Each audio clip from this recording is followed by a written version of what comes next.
Hello guys! So for today's video, nandito nga kami sa Bubong. Ayan, makikita nyo guys ang tataas ng building dito.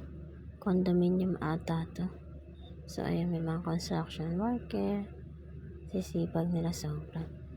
So ito nga pala guys yung basta puro building dito guys. Di ko alam kung anong tawag dyan sa building na yan. Tapos mag-get kami dito kasi nga may mangga. Ang daming bunga. Kumpul-kumpul talaga dito guys. Ayun, ang sarap. Kaya yung mga gustong kumain ng mangga dyan, oh, sabi lang kayo. Basta malapit kayo, bibigyan namin kayo ng mangga guys. Ayun, para siyang apple mango guys. Ito nga pala yung condominium din. Kaya ginagawa pa yan guys.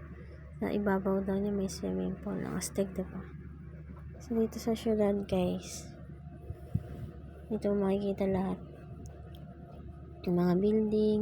Kasama ko nga pala ang aking bebe loves.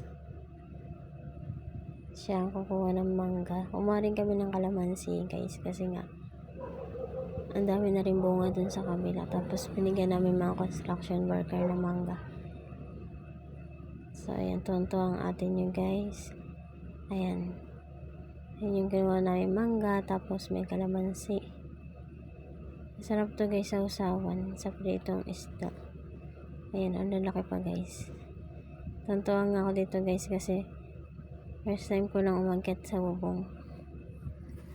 Tapos kumuha ng mangga ng ilang piraso lang guys. So ayan, dito ko yung condominium dito guys. Kung gusto nyong tumira sa condominium, ayan, maganda yan guys. Kasi ginagawa pa ata yan. Ayan, tinuturo nga sa akin kung saan, kung anong building yan guys. Kasi di nga namin alam parehas. Basta dito lang yan guys sa Pasay.